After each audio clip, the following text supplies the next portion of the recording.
One of the great good fortunes of my life was being around Mr. Shoaff those 5 years. During that time, he shared with me, at dinner, on an airplane, at a business conference, in private conversation, with a group, all those ideas that caused me to make the helpful and necessary adjustments in my thoughts and activities. And those daily changes, some so very slight, so very important, added up to such weighty sums in 1 year, 3 years, and 5 years. A big part of the value of this association was having Mr. Shoaff repeat the ideas over and over. You just can't hear basics, fundamentals, major pieces of the philosophy of life too often. Another part was Mr. Shoaff's unique ability to check and measure my progress. That is so important. Measurable progress, and having someone to monitor that progress. I will never forget my first list of goals that I put together after Mr. Shoaff's breakfast lecture on setting goals. My list contained only 4 or 5 items. When I showed it to him, he said, "Is this your list?" I said, "Yes." Then he started asking those very wise questions that all people of success and substance are inclined to ask. He asked, "How about your health goals?" I didn't have any of those on my list. He asked, "How about your investment goals?" Those were lacking. "How about your travel goals, your family goals? How about your goals for gifts and sharing? Who would you like to meet? What would you like to become? What skills would you like to develop? Did you ever want to write a book, a poem? Would you like to be a sophisticated person of power and influence and culture? How about education for your children? Would you like to be debt-free? How about a splendid library stocked with the best of books? Would you like to make some new friends? Did you ever want to parachute out of an airplane? Fly a glider?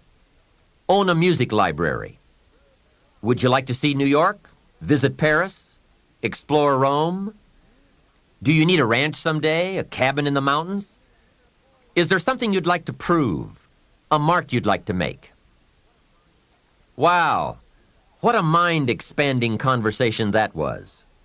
And this was only one of many to come over those 5 years.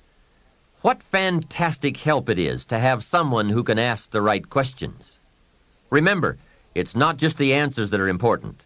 It's the questions. Some of the most valuable influence comes from people with the awareness and skill to ask the major questions. Here's a project you might consider. Choose 2 or 3 people for whom you have a great respect. Ask each of them to make a list of the major questions they would ask if they wanted to help someone make the best choice that would lead to a successful and happy life. If you get 3 lists, you will be surprised at the difference among them. Successful people approach life from a variety of experiences and a variety of attitudes. Now, from these questions, you may get enough homework to get busy on for years to come. Another benefit of my association with Mr. Shoaff was that I kept growing in experience, knowledge, and accomplishment, and was able to bring all that value to the same basic questions. What a learning experience that was. Some of the early questions I had shrugged off, I now saw a growing importance they had. It was really my education that was changing, not the questions. It's like reading the Bible or listening to cassettes. When you have some added, measurable experience, you now bring to the reading and listening a new worth. You now listen and read at a new level. And the substance gleaned, the wisdom gathered from that new level can well be where your fortune and the best of your lifestyle can be developed. One more thought, and that is, strive to become the kind of person that people of quality and substance would want to be associated with. Become a person of skillful language, positive attitude, well-read and well-disciplined, a person of culture and intelligence. You will be uniquely rewarded by this reputation, drawing exciting people to you.